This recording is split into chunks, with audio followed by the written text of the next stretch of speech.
Hello students, तो आज की इस वीडियो में आज मैं कक्षा 12 वाले विद्यार्थियों को प्रश्नावली 4.3 के प्रश्नों को बताने वाला हूँ। ये जो प्रश्नावली 4.3 के प्रश्न है, ये सारणिकों के गुणधर्मों के प्रयोग करके सिद्ध करने के लिए कह रहा है ना। तो इसके अंदर बहुत सारे प्रश्न दिए हुए। अब ये सारणिकों के गुणधर्म क्या है, तो चलो पहले प्रश्न को बनाते बनाते मैं आपको बताऊंगा। तो देखो, यहाँ पे ये जो पहला प्रश्न है, ये इसका लेफ्ट हैंड साइड है, ये right hand side. Left hand side को लेकर चलेंगे, राइट हैंड साइड को सिद्ध करेंगे। ठीक है, तो कैसे सिद्ध करना है, तो देखो यहाँ पे मैंने पहले ही प्रश्न को लिख लिया है। वीडियो बनाते समय कुछ ग्लिच आने की वजह से वीडियो जो है वो बंद हो गया था, तो शुरू से मैं आप लोगों को पूरा बता रहा हूँ। तो देखो, लेफ्ट हैंड साइड को मैंने लिखा, ये पूरा लाइन R1 है, ये R2 है, ये R3 है ना।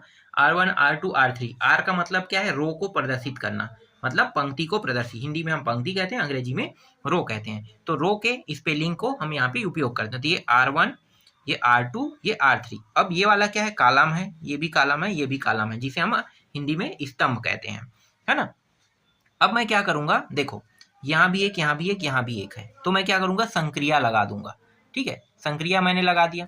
अब संक्रिया को मैं इस प्रकार से लगाऊंगा कि मुझे क्या करना है, मुझे जीरो लाना है ना। तो जीरो लाना है, तो जीरो लाना है, तो देखो अगर मैं यहाँ पे जीरो ले आता हूँ, यहाँ पे जीरो ले आता हूँ, तो मेरा हल जो है सिर्फ एक के लिए होगा, एक संख्या के लिए, तो आसान हो जाएगा। तो मैं यहाँ पे क्या कर रहा हूँ, ये जो R2 है उसमें ये R1 को घटा देता हूँ, है ना। और सेम R3 में भी R1 को घटा देता हूँ। तो देखो संक्रिया मैं कैसे लगाऊंगा, इस तरीके से R2, देखो ये R2 वाला लाइन है पूरा, तो R2 है ना, इस तरीके से बताएंगे। R2 में क्या कर रहे हैं, संक्रिया लगा रहे हैं, तो R2 में संक्रिया लगा रहे हैं, तो R2 माइनस क्या करेंगे, R1। ठीक इस तरीके से। तथा यहाँ भी मैं वैसे ही कर रहा हूँ, R3 में संक्रिया लगा रहा हूँ, तो R3 में R1 को घटा दूंगा, तो R3 में R1 को घटाने पर इस प्रकार से लिखेंगे। ठीक है, अब देखो R1 जैसा है वैसा रहेगा, उसमें कोई भी चेंजेस नहीं होगा। लेकिन ये जो R2 वाला लाइन है, इसमें देखो एक दिया है, ये R2 है, तो इसमें R1 को घटाएंगे। R1 के मान क्या है, देखो पहला वाला कॉलम के साथ ही घटेगा ना, मतलब रो वाले की जो पहला पॉइंट है वो पहले के साथ, दूसरा दूसरे के साथ, तो ये इसके साथ घटेगा, तो एक घटाएंगे तो ये माइनस हो जाएगा, है ना। एक माइनस एक्स पहले दिया है और इस एक को यहाँ पे लाते हैं, तो ये भी घटाएंगे तो माइनस हो जाएगा। फिर एक यहाँ पे दिया है, ये R1 के मान को लाते हैं तो ये भी माइनस हो जाएगा, क्योंकि घटा रहे हैं। अब यहाँ पे देखो, इसमें भी वैसे ही करेंगे, तो एक माइनस एक, फिर ये यहाँ पे इसको घटाएंगे तो एक माइनस एक, फिर ये इसमें घटाएंगे तो एक माइनस वाई पहले से दिया है और एक को लाएंगे तो ये माइनस हो जाएगा, इस तरीके से। तो ये एक एक एक, ये हो जाएगा जीरो, ये भी जीरो, ये दोनों देखो प्लस माइनस होने के कारण कट जाएगा, तो माइनस, ये दोनों भी जीरो, ये दोनों भी जीरो, और यहाँ भी देखो ये भी प्लस माइनस होने के कारण कट जाएगा, तो ये माइनस वाई। ठीक है, अब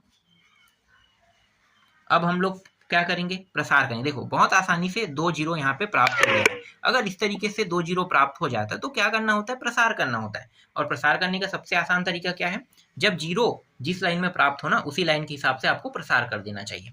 तो देखो दो जीरो यहाँ पे प्राप्त है, मतलब मैं यहाँ पे प्रसार कॉलम के सापेक्ष कर देता हूँ। ठीक है, C1 के सापेक्ष, C1 ये है, ये लाइन है, तो इसी के सापेक्ष मैं प्रसार करूंगा। अगर इसके सापेक्ष प्रसार करता हूँ, ये R1 है, तो R1 के सापेक्ष प्रसार करूंगा तो पूरा के लिए हल करना पड़ेगा। लेकिन C1 के सापेक्ष करूंगा तो दो जीरो, मतलब दो तो डायरेक्ट क्या हो जाएगा, जीरो हो जाएगा, बस एक के लिए पूरा हल होगा। तो यहाँ पे मैं C1 के सापेक्ष प्रसार कर देता हूँ, C1 के सापेक्ष प्रसार करने पर। ठीक है, C1 के सापेक्ष प्रसार कर देते हैं। तो देखो C1 में पहला जो मान है एक है। अब ये लाइन और ये लाइन में देखो, इसके सिद्ध में ये दोनों आ रहा है, बचा क्या, ये दोनों। ठीक है, ये दोनों बचा, इसको ऐसे लिखते हैं, ऐसे करो, ये हो गया minus x zero zero minus y, ऐसे। ठीक है, देखो प्लस, ये माइनस प्लस, पता है ना क्यों हो, ये कैसे आया, प्लस के बाद ये माइनस, इसके बाद प्लस कैसे आया। तो देखो ये वन वन है, वन वन है, मतलब घात क्या होगा, माइनस एक के ऊपर दो घात, ये दो एक है, तो माइनस एक के ऊपर घात कितना है, तीन, विषम होने पर माइनस ही रहता है, और ये तीन एक है, तो ये क्या हो जाएगा, चार घात है, मतलब प्लस में आएगा। तो इसीलिए पहले वाला प्लस, ये माइनस, फिर प्लस, तो यहाँ पे इसको माइनस में लिखेंगे इस तरीके से। अब इसके सापेक्ष कर रहे हैं तो ये दोनों बस दिखाई देगा, एक, ये एक और जीरो, ये एक और माइनस वाई, ये रहा, फिर प्लस जीरो। तो देखो ये वाला लाइन और ये वाला लाइन, सीध वाले को छोड़ के बाकी को लिखना होता है, तो इसको लिखेंगे, तो एक एक माइनस एक्स 0, इस तरीके से।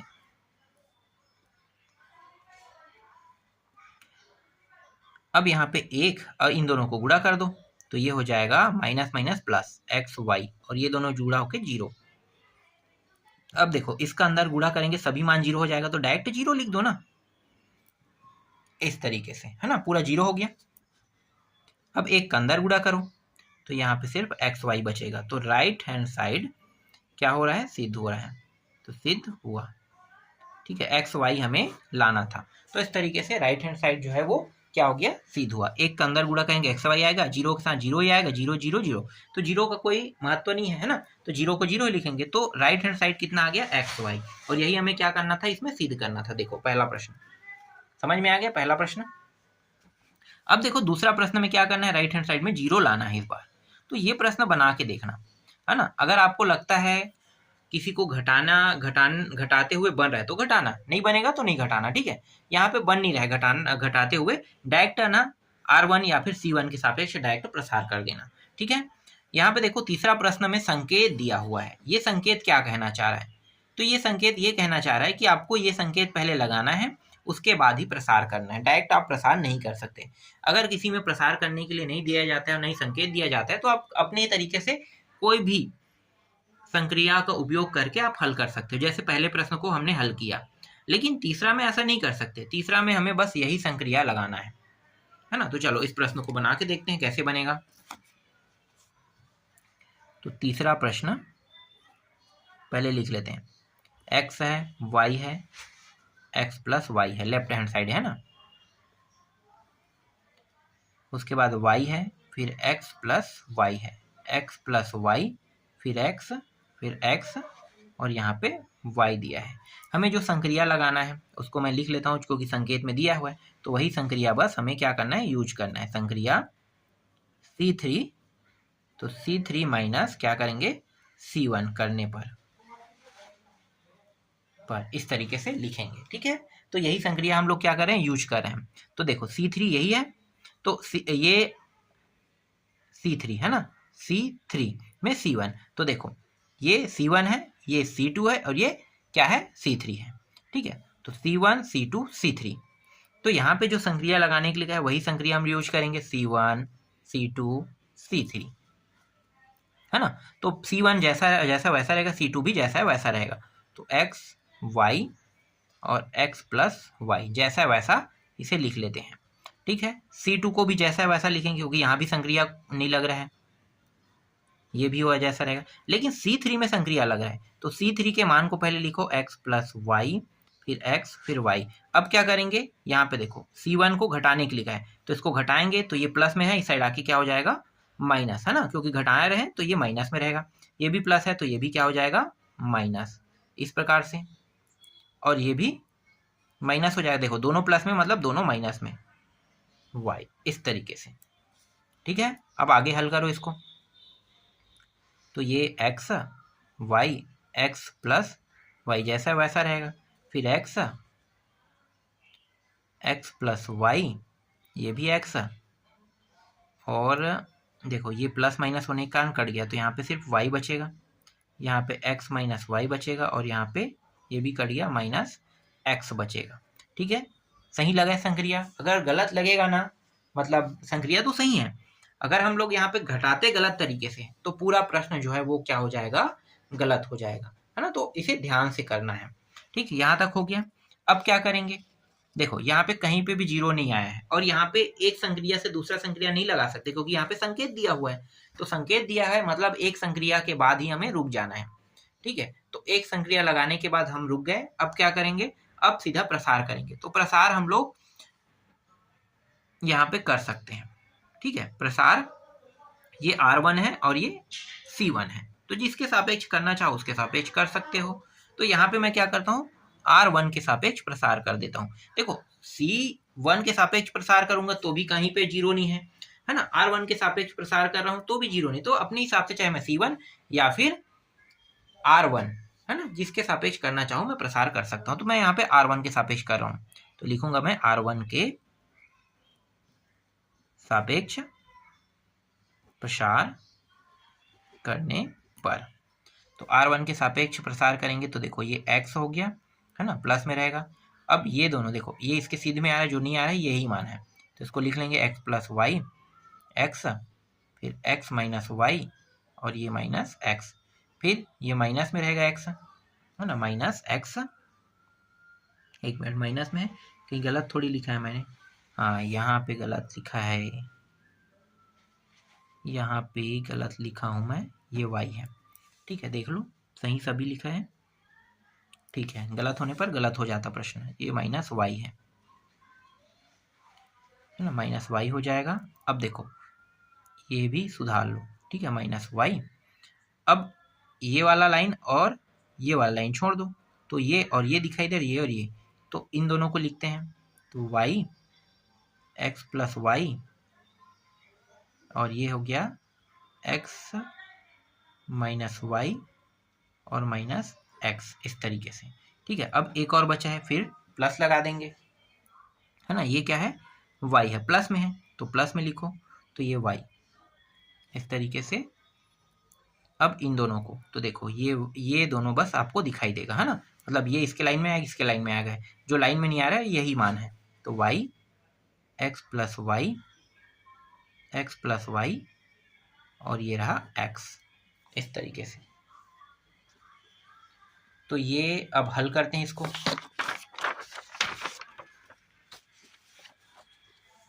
तो यहाँ पे x हो गया, ठीक है, एक एक को हल करेंगे। इस हल को ना बगल में कर देते हैं, यहाँ पे ना बार बार पढ़ना पलटना पड़ा है, पलटना ना पड़े, ठीक है, बगल में कर देते हैं, तो यहाँ पे कर देते हैं, और देखो ये रहा, ये माइनस एक्स इसको गुणा करेगा, तो ये माइनस एक्स का वर्ग और माइनस एक्स वाई हो जाएगा, तो ये x, तो माइनस एक्स का वर्ग, ठीक है, ये वर्ग लिखो, एक सेकंड, ये minus x minus x y, ये होगा, ठीक है। अब देखो ये क्या है, ये माइनस में हो जाएगा ना, तो सूत्र में माइनस लग जाएगा, तो माइनस एक्स समझो इसको, और इसका अंदर गुणा कर रहे हैं, तो ये माइनस और ये भी क्या हो जाएगा, माइनस, मतलब ये सूत्र का है समझो, तो पहले इन दोनों गुणा करेंगे, एक्स का वर्ग, तो माइनस एक्स का वर्ग आ जाएगा, और ये माइनस में तो प्लस में आ जाएगा, ठीक है। तो थोड़ा डायरेक्ट कर रहा हूं मैं, जगह भी कम है इसलिए, तो ये माइनस एक्स का वर्ग प्लस एक्स और वाई, इस तरीके से, ठीक है, एक का हो गया। अब माइनस वाई वाले को लेते हैं, यहाँ पे माइनस वाई, इसको कर देते हैं, तो देखो ये दोनों, तो ये हो जाएगा, इसका हो जाएगा माइनस एक्स वाई, ठीक है। अब देखो यहाँ पे माइनस कोष्टक में लिखो इसे, क्योंकि यहाँ पे कोष्टक में नहीं लिखेंगे तो गलत हो जाएगा, ये एक्स क्या हो जाएगा, एक्स का वर्ग, है ना, इसे बड़ा कोष्टक में लिख लो तो ज़्यादा अच्छा है, एक्स का वर्ग, फिर ये एक्स वाई, फिर प्लस एक्स वाई, फिर माइनस वाई का वर्ग, इस तरीके से लिखेंगे, है ना, वाई वाई वाई का वर्ग, ठीक है। यहाँ भी इस कोष्टक को पूरी तरीके से क्या कर देंगे, बंद कर देंगे, ठीक, दो हो गया। अब एक और बचा है, कौन सा बचा, प्लस वाई वाला, तो ये एक्स वाई, और इन दोनों का गुणा होने पर देखो ये दोनों प्लस में है, तो दोनों मान क्या हो जाएगा, माइनस में, तो ये जो है एक्स का वर्ग प्लस, नहीं सीधा माइनस में लिखो, पूरा बदल देते हैं, दो एक्स वाई, इस तरीके से, ठीक है, ये हमने बदल लिया, ये मान हमें प्राप्त होगा जब हम उनको हल करेंगे, ठीक है, r1 के सापेक्ष प्रसार करने पर हमें इस तरीके से मान प्राप्त होगा। यहाँ तक आपको समझ में आ गया होगा, ठीक है। अब क्या करेंगे, देखो जो कट है उसको कटा देते हैं, तो यहाँ पे ये जो है, ये दोनों जुड़ रहा है ना, तो जुड़ रहा है तो जोड़ देंगे, तो और कुछ है क्या, यहाँ पे देखो ये दोनों कट रहा है, कटा दो, ये दोनों जुड़ रहा है तो दो हो जाएगा, है ना, तो माइनस दो एक्स का वर्ग, और ये एक्स, तो माइनस दो एक्स का 3 घात होगा, ठीक है, इसको लिख लेते हैं। अब देखो यहाँ पे कुछ कट रहा है क्या, यहाँ पे ये और ये कट रहा है तो कटा देते हैं। अब यहाँ पे देखो ये है माइनस में, है ना, ये माइनस में है और ये दोनों देखो ये प्लस में है और ये माइनस में, तो माइनस का अंदर गुणा करेंगे तो ये किस में आ जाएगा, प्लस में। तो यहाँ पे इस x को भी गुणा कर देते, y को गुणा कर देते हैं। तो देखो यहाँ पे बहुत सारा ट्रिक जो है अभी उपयोग होने वाला है। तो मैं अभी क्या करूँगा, अभी इसे ऐसे ही रखते हैं, पहले इसको सॉर्ट कर लेते हैं। तो ये माइनस एक्स वाई, फिर इसका गुणा करेंगे तो माइनस एक्स का वर्ग और माइनस माइनस प्लस तो वाई का वर्ग ये होगा, ठीक है। फिर प्लस वाई वाला देखो कुछ कर रहे हैं, यहाँ पे कट रहा है तो कटाएंगे, कट तो नहीं रहा है लेकिन घट जरूर रहा है, ये एक्स वाई है घट रहा है। तो ये माइनस एक्स का वर्ग माइनस वाई का वर्ग माइनस एक्स वाई, देखो ये घट रहा है ना, घटा दिए, ठीक। अब अगला देखो यहाँ पे बराबर का निशान लगा है तो ये पूरा एक हो गया, ये अगला पद हो गया ना, ये पूरा एक स्टेप है। अब यहाँ पे फिर से लिखते हैं माइनस 2x का 3 घात, अब माइनस वाई का अंदर गुणा कर दो तो माइनस माइनस ये प्लस, तो x y का 2 घात, फिर माइनस माइनस प्लस x का वर्ग y, फिर माइनस y का ये रहा 3 घात, ठीक है, इस तरीके से। फिर यहाँ पे जो प्लस है इसका अंदर गुणा करेंगे तो माइनस एक्स का वर्ग y, फिर माइनस y का कितने घात, 3 घात, फिर माइनस एक्स वाई का 2 घात। अब देखो ये प्लस है ये माइनस, कट जाएगा, प्लस माइनस होने का नहीं, यहाँ भी देखो ये प्लस है माइनस है, कट जाएगा प्लस माइनस होने का, और कुछ कट है नहीं कट रहा है। तो अब बचा है उसको देखो तो माइनस 2x का 3 घात, ये दोनों भी माइनस माइनस में है तो जुड़ जाएगा, तो 2y का 3 घात। तो उभयनिष्ठ यहाँ पे क्या निकल सकता है, माइनस माइनस दोनों में और 2 2 दोनों में है, तो माइनस 2 उभयनिष्ठ निकाल लो, x का 3 घात, ये दोनों माइनस में है तो कोष्टक के अंदर ये दोनों जो है वो प्लस में आ जाएगा, इस तरीके से, ठीक है। तो राइट हैंड साइड हमें सिद्ध करके यही लाना था, तो यहाँ पे ये कह सकते हैं कि राइट हैंड साइड क्या हुआ है, सिद्ध हुआ, ठीक है। इस तरीके से राइट हैंड साइड जो है वो सिद्ध हो गया। देखो अगर हल्का सा कहीं पे गलती होता है ना तो पूरा प्रश्न गलत हो जाएगा, समझ में आया। संकेत बहुत महत्वपूर्ण है, संकेतों का उपयोग कैसे करना है आपको समझ में आ गया होगा। और देखो जैसे हल करने के लिए कहा था वैसे हल किया, और ये देखो ये उत्तर हमने लेकर अभी आ गए, है ना। अब चौथा बन जाएगा, पांचवा छठवा, ये सब नंबरिंग से संबंधित है। छठवा में देखो यहाँ भी थोड़ा सा अलग तरीके से दिया हुआ है, ठीक है। अब इसमें बहुत सारे प्रश्न है, अगर मैं सबको बताते रहूंगा तो बहुत समय वेस्ट होगा, तो सभी प्रश्नों को बताने की जरूरत तो नहीं है, सभी प्रश्नों को ऐसे बनाना है ना। छठवा को बना के देखना क्या करना है, C3 में C1 को घटाना है। देखो यहाँ पे दो एक साथ जो संक्रिया लगा है, इसमें C3 में C1 को भी घटाना है और C2 को 9 गुणा करके घटाना है। कैसे बनेगा चलो इसको बताते हैं। ऐसे प्रश्नों में उलझ जाओगे, है ना, उलझना नहीं है आप लोगों को। छठवां प्रश्न लेफ्ट हैंड साइड को लेकर चल रहे हैं, तो लिख लेते हैं 2 7 65 3 8 75 5 9 86, ठीक है। और राइट हैंड साइड में 0 ही लाना है। अब यहाँ पे जो संक्रिया लगाने के लिए क्या है वो कौन सा है, C3 में लगाने के लिए C3 C1 माइनस 9 C2 करने पर, ठीक है, यही संक्रिया लगेगा यहाँ पे। देखो कैसे लगाओगे, तो यहाँ पे देखो C1 और C2 कुछ भी नहीं होगा, C1 C2 को कुछ नहीं करेंगे, जैसा वैसा लिख लो, 2 3 5 7 8 9, है ना, ये C3 है तो C3 में ही करना है। तो C3 कितना है 65 75 और ये 86, पहले लिख लो। अब यहाँ पे क्या करेंगे, C1 को घटाएंगे, C1 के मान यही है, तो -2 करो, -3 करो और फिर -5 कर दो। फिर क्या करेंगे, 9 का गुणा करके C2 को घटाना है। तो C2 में यहाँ पे क्या करेंगे, 9 का गुणा, मतलब घटा रहे हैं तो 9 गुणित C2 का मान क्या है 7, यही करेंगे। C2 का मान ये पूरा है, C2 देख लो यही है, तो 7 में 9 का गुणा 8 में, इसमें भी 9 का गुणा, तो 9 गुणित यहाँ भी 7, नहीं यहाँ पे 8, यहाँ पे 9 गुणित यहाँ पे कितना करेंगे 9 करेंगे, ठीक है, जैसे कहा है वैसे कर रहे हैं। देखो यही है संक्रिया, समझ में आ गया ना कैसे करना है। एक साथ अगर 2-3 संक्रिया लगा है तो वैसे ही आपको करना है। तो देखो C3 में C1 को पहले घटाएं, फिर दूसरे को क्या करें, फिर घटा रहे हैं, देखो माइनस फिर कर रहे हैं, 9 का गुणा करें, 9 आगे में सभी में, और देखो 7 8 9 है तो 7 8 9 का गुणा, इस तरीके से।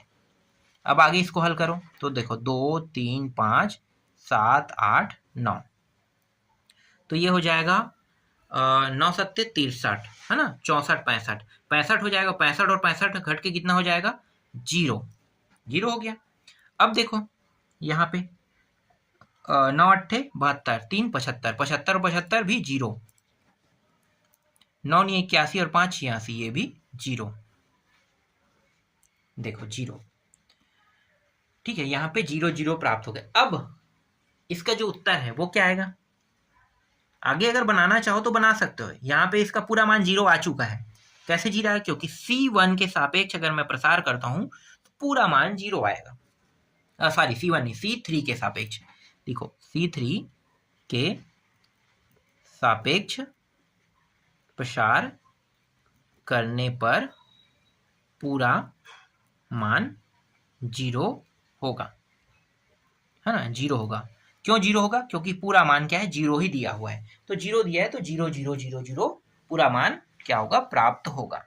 ठीक है, तो अब अलग से आपको प्रसार करने की जरूरत नहीं, इतने में उत्तर आ चुका है।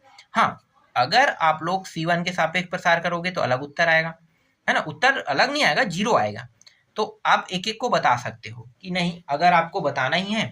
देखो बहुत बड़े बड़े प्रश्न रहते हैं, उसमें अगर आपको इस तरीके से 3 0 एक ही जगह दिखाई दिया ना, तो समझो एक साथ आपको क्या करना है? एक साथ आपको लिख देना है कि C3 के सापेक्ष अगर मैं प्रसार कर रहा हूं तो इसका मान 0 होगा। 0 होने का कारण क्या है? क्योंकि C3 के सभी अवयव क्या है? 0 है। ठीक है, C3 के सभी अवयव 0 है, तो इसलिए 0 आया। तो इतना लिख देना है और इतना लिखने के बाद यहीं पे कंप्लीट कर देना है ना। आप लोगों के स्कूल में थोड़ा अलग तरीके से बता रहा होगा। देखो 0 तो यहाँ पे आ गया, आने के बाद आपके स्कूल में क्या बता रहा होगा कि ये R1 के सापेक्ष प्रसार कर दो या फिर C1 के सापेक्ष प्रसार कर दो, तो कर सकते हो, उसमें भी 0 आएगा, है ना, उसमें भी 0 ही आएगा। बस प्रश्न जो है वो थोड़ा बड़ा बनेगा, हम लोग बड़ा नहीं बनाना चाहते, इतने में कंप्लीट करना चाहते हैं, तो इतना ही करते हैं। क्लियर? देखो इन तरीकों का उपयोग आपको ऐसे ही करना है। नंबरिंग वाला था, मैंने बता दिया। अब देखो 7वां प्रश्न, यहाँ भी संकेत दिया हुआ है। अब यहाँ पे जो संकेत दिया है इन्हीं के संकेतों का उपयोग करके बनाना, है ना। देखो ये वाला संकेत, तो इस बार क्या करना है? C2 में C3 को प्लस करना है और फिर उसके बाद क्या करना है? या तो C1 या फिर किसके सापेक्ष? R1 के सापेक्ष प्रसार कर देना है। देखो ये प्रश्न भी वही है, एक्स वाई निकालना है ना। तो ये जो प्रश्न है सेम पहला की तरह है। पहले में जैसे मैंने अपने हिसाब से संकेत लगा के पूरा हल किया था ना, देखो यहाँ भी वही किया है। यहाँ पे जो संकेत है मैं R1 R2 R3 के हिसाब से लगाया था, यहाँ पे C1 C2 C3 के हिसाब से लगा रहा है। तो भैया जैसे कहा है वैसे ही करना है, ठीक है। देखो C2 और C3 में लगाना है और हल करना है, एक्स वाई ज्ञात हो जाएगा। ये 9वां है, इसको भी बनाना है, तो इसके बराबर ये सिद्ध करना है। ठीक है, और कुछ प्रश्न बताऊं? ये बड़ा बनेगा 9वां, तो चलो 9वां को देख लेते हैं। 9वां में संक्रिया भी लगेगा और संक्रिया जैसे लगाने के लिए गए वैसे लगाएंगे, फिर हल करेंगे, है ना। 9वां प्रश्न देखो, चलो जगह हमारे पास छोटा है, इतने में आ जाएगा, कोशिश कर लेते हैं। आप लोगों को तो समझाना मेरा काम है और मैं आपको समझा भी रहा हूँ, जितना सरल हो सके उतना सरल तरीके से। कठिन तो मैं बताऊंगा भी नहीं, मुझे भी कठिन तरीके बिल्कुल भी पसंद नहीं है। A b a x plus b y, यही दिया है बी, और यहाँ पे दिया हुआ है a x plus b y, c b x plus c y, ये है b x plus c y, और ये रहा 0। ठीक है, ये थोड़ा सा ये ऐसे, ये जगह छोटा हो रहा था, 2 खंड करेंगे ना इतने में, इसीलिए मैं कम को ले रहा हूँ, है ना। अब देखो संक्रिया जो लगाने के लिए कहा है वही संक्रिया यहाँ पे लगाएंगे, है ना। कौन सी संक्रिया लगाने के लिए? C3 में C3, तो C3 में किसको घटाने के लिए कहा है? C1 को, लेकिन X लगा के घटाना है, X C1 करेंगे, ठीक है। फिर Y और C2 करने पर देखो सेम ऐसी संक्रिया लगाना है ना, ये दिया हुआ है, संकेत वाला संक्रिया है, तो बस यही हमें करना है। चलो हल करते हैं अब।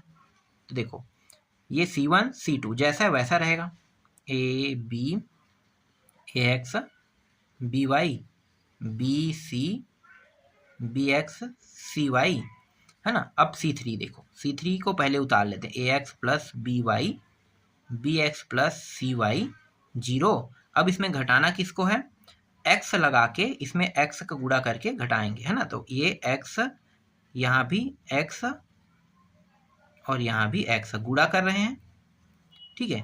x का गुणा करेंगे, देखो x गुणा C1 में, फिर a b और यहाँ भी x गुणा हुआ है, तो ये पूरा मान देखो, तो ax प्लस बी वाई इस तरीके से, ठीक, ये हो गया। अब क्या करेंगे, देखो y का गुणा करके C2 को घटाएंगे, तो y पहले लिखते हैं, तो minus y minus y minus y. अब इसके साथ गुणा वाला मान को भी लगा देते हैं, देखो तो ये b का गुणा c का गुणा, फिर ये हो गया bx प्लस सी वाई, ठीक है। इस तरीके से देखो इतना लंबा चौड़ा हो रहा है। अब ये वाला जैसा है वैसा लिख लो, a x plus b y b c b x plus c y, ठीक है। अब यहाँ पे ए एक्स, देखो ये ए एक्स हो गया, यहीं पे कटा देते हैं ना, ये माइनस में है, ये एक्स ये कट जाएगा, ये भी है माइनस में, ये दोनों कट गया, तो सीधा इसके जगह में 0 लिखते हैं। हमें जगह की ज़रूरत है तो और एक स्टेप करने की ज़रूरत नहीं, यहीं पे इसको 0 कर देते हैं। फिर यहाँ पे देखो ये भी कट रहा है, ये भी कट रहा है ना, ये भी प्लस माइनस होने का, ये भी गुणा होने के बाद कट जाएगा, तो 0, तो इसका भी क्या आ जाएगा, 0 आ जाएगा, ठीक है, 0 हो गया। अब ये 0 कोई मतलब नहीं, लेकिन इसका अहमियत तो है ना, तो x के अंदर गुणा कर देते हैं, तो a, देखो a नहीं, ये क्या है, माइनस है, तो माइनस एक्स, चलो इसको लिख लेते हैं, इसका तो मुझे पता नहीं है, इसको थोड़ा करना पड़ेगा, माइनस एक्स का वर्ग a, फिर माइनस बी एक्स वाई, ठीक है, ये माइनस, तो बी एक्स वाई, ठीक है। देखो ये भी माइनस में है, तो बी एक्स, ये बी एक्स है, वाई का गुणा, ठीक है, ये भी माइनस में, सी वाई का वर्ग, ठीक है, इस तरीके से।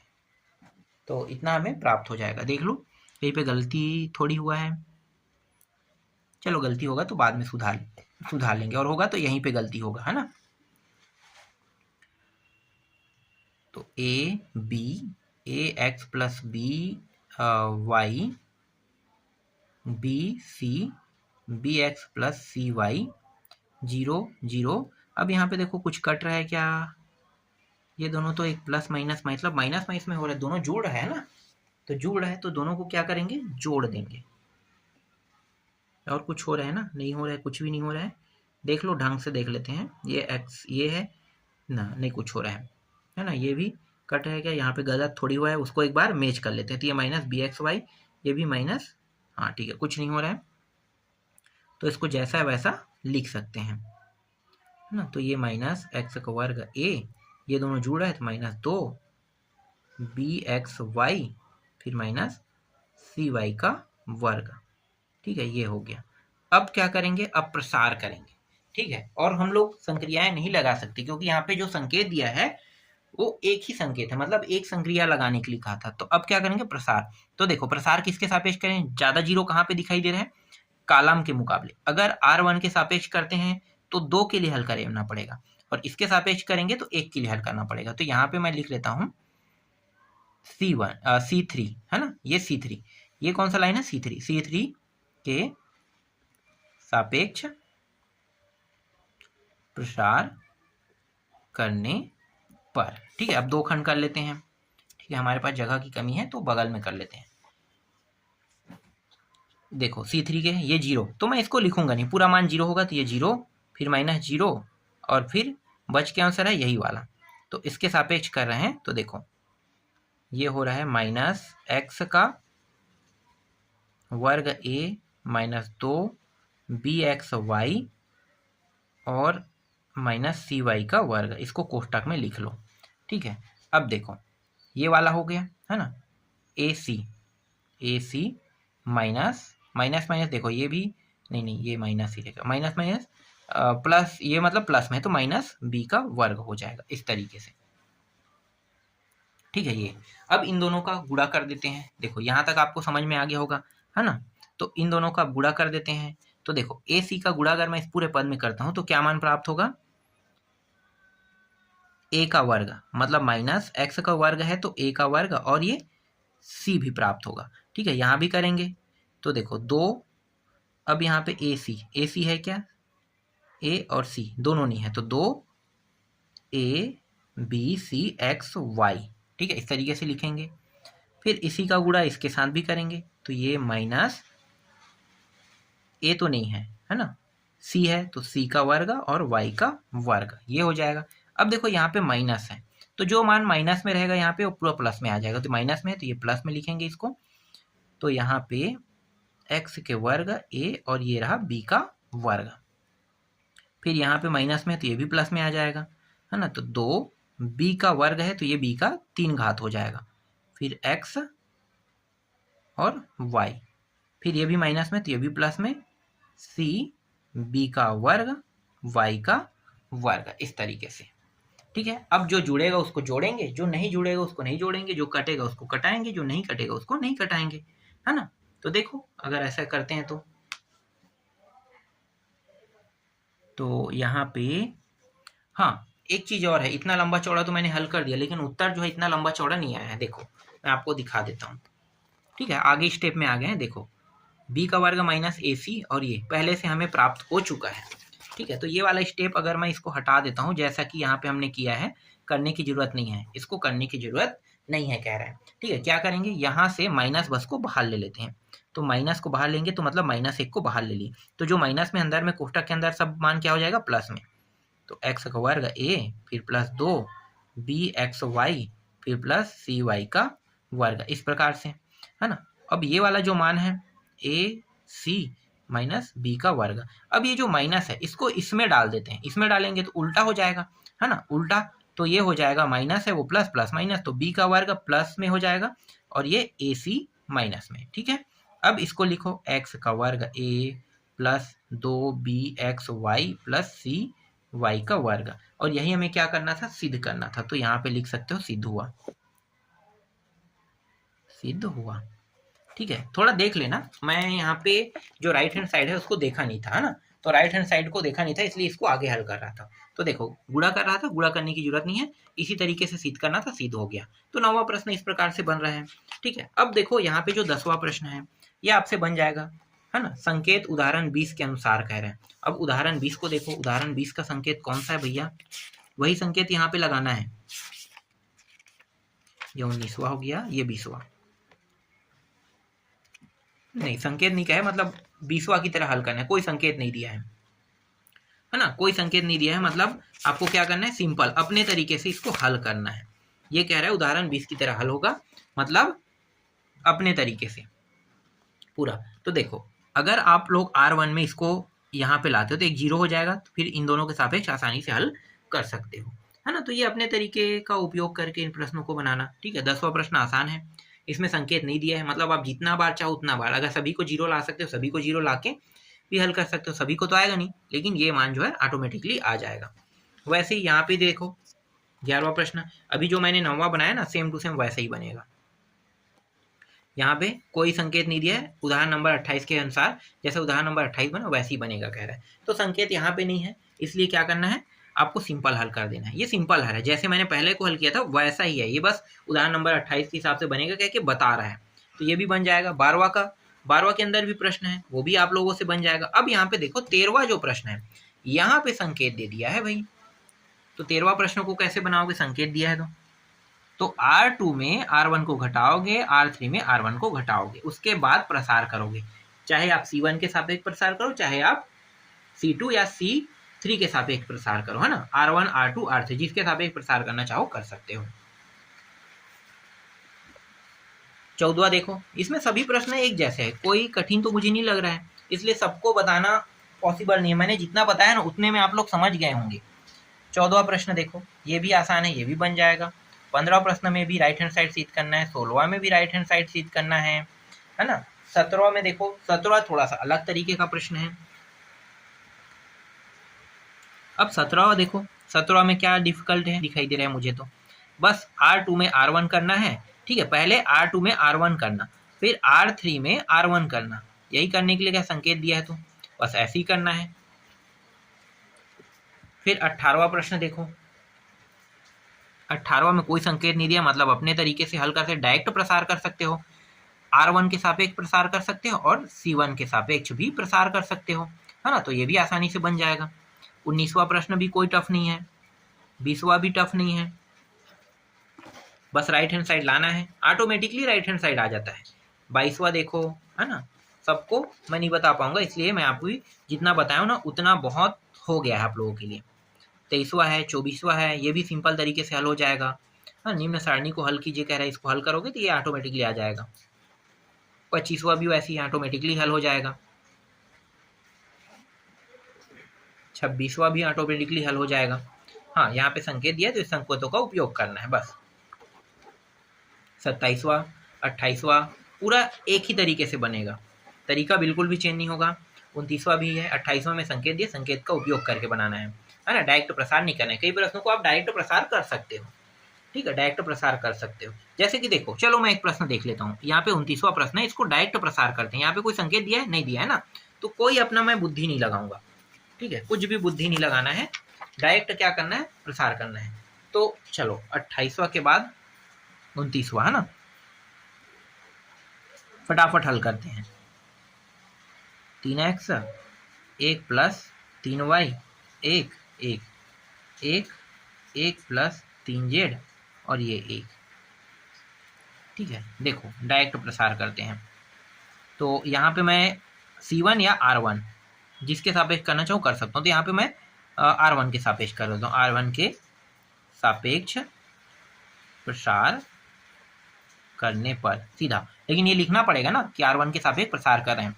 तो देखो R1 का मान क्या है, पहला 1 है, ठीक है, इस तरीके से ये दोनों 1 1 प्लस 3z और 1 1, ठीक है। इसके बाद ये माइनस में होता है तो माइनस लिखो, फिर ये दोनों पहले लिखें। देखो ये सीध में आ रहा है, जो सीध में नहीं आ रही यही मान है, 1 प्लस 3y 1 और 1, ठीक है। इसके बाद प्लस, अब इसके सीध में ये आ रहा है तो ये नहीं आ रहा है, तो इसको लिखना पड़ेगा ना 1 प्लस 3x, तो 1 प्लस 3y 1 और 1 प्लस 3z, ठीक है, इस तरीके से। देखो अब क्या करेंगे, ये 1 हो गया, ये दोनों गुणा होके 1 होगा, फिर 1 का गुणा करोगे तो पूरा मान माइनस में 1 माइनस 3z, ठीक है, ये मान प्राप्त होगा। फिर माइनस 1 को लिखो, फिर इन दोनों गुणा करें 1 प्लस 3y फिर माइनस 1, फिर प्लस 1 प्लस 3x और इसके साथ गुणा हो जाएगा इन दोनों का। तो देखो 1 1 गुणा होके 1 का 1 आएगा, है ना, ये 3z है और ये 3y और इसके साथ गुणा होगा तो 3y, फिर इसका गुणा इसके साथ होगा तो ये हो गया 3z और फिर प्लस 3 3 9 yz और फिर इन दोनों गुणा होके माइनस 1, इस तरीके से। तो देखो ये प्लस माइनस कट गया, यहाँ भी प्लस माइनस कट गया और कुछ कटा है, यहाँ भी प्लस माइनस कट गया। एक का अंदर गुणा करेंगे तो यही मान प्राप्त होगा, माइनस 3z ही प्राप्त होगा। फिर माइनस का अंदर गुणा करेंगे तो माइनस 3y प्राप्त होगा, ठीक है। अब यहाँ पे देखो कुछ कट रहेगा, नहीं कट रहा ना, तो अब इस 1 का पहले इसके साथ गुणा कर दो तो प्लस में है, तो 3y 3z प्लस 9yz। अब इसका अंदर गुणा करेंगे तो ये 3 तिया 9xy फिर 3 तिया 9y, नहीं क्या है, एक मिनट, 3 तिया 9, तो ये x है और ये z होगा, है ना, x z और ये 9 तिया कितना हो गया 27, ठीक है, तो ये 27 हो जाएगा, फिर प्लस 27 xy z हो जाएगा, ठीक है, ये मान होगा। अब देखो जो जो कटा है उसको हटाएंगे, नहीं कटेगा उसको नहीं कटाएंगे, ठीक है। तो 3z कहीं पे है, 3z ये कौन सा यार, यहाँ पे मैंने कुछ गलत लिख दिया है क्या, देखते हैं, यहीं पे तो कुछ होगा, 1 2, हाँ 3y और ये 3z, ठीक है, ये 3z है, ठीक है, ये कट गया, ये कट गया, ये और ये कट गया, ठीक है, ये पूरा कट गया। अब बच रहा है उसको लिख लेते हैं। तो देखो यहाँ पे सभी में 9 है और 9 के पहाड़ा में आता है तो उभयनिष्ठ निकाल दो 9 को, तो 9 को मैंने उभयनिष्ठ निकाल दिया, ठीक है। 9 को उभयनिष्ठ निकालेंगे तो देखो यहाँ पे बचेगा क्या, y का यहाँ पे y और z बच रहा है ना, तो y और z बच गया। फिर यहाँ भी 9 निकला है तो x y बचेगा, यहाँ भी है तो y और एक मिनट, 2 बार y नहीं, ये x है, x और z है ना, ये x था, x और z है। फिर प्लस यहाँ पे 9 बाहर निकल गए, 9 पारा 27, 3 बार में आता 3 x y z, ठीक है। और यही हमें क्या करना था, सिद्ध करना था। तो यहाँ पे मैं लिख देता हूँ सिद्ध हुआ, राइट हैंड साइड सिद्ध हुआ, ठीक है। इस तरीके से ये प्रश्न भी आपका बन गया, है ना।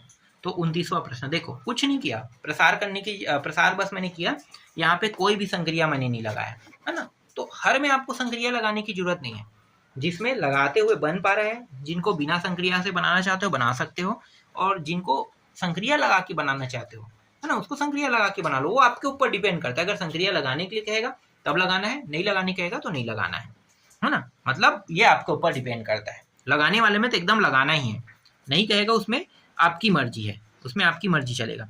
देखो यहाँ पे ये जो प्रश्न दिया हुआ है, अब ये जो तीसवा प्रश्न है ये कैसे बनेगा, तो देखो यहाँ पे 0 है ना, तो राइट हैंड साइड तो पहले 0 आपका क्या हो जाएगा, सिद्ध हो जाएगा।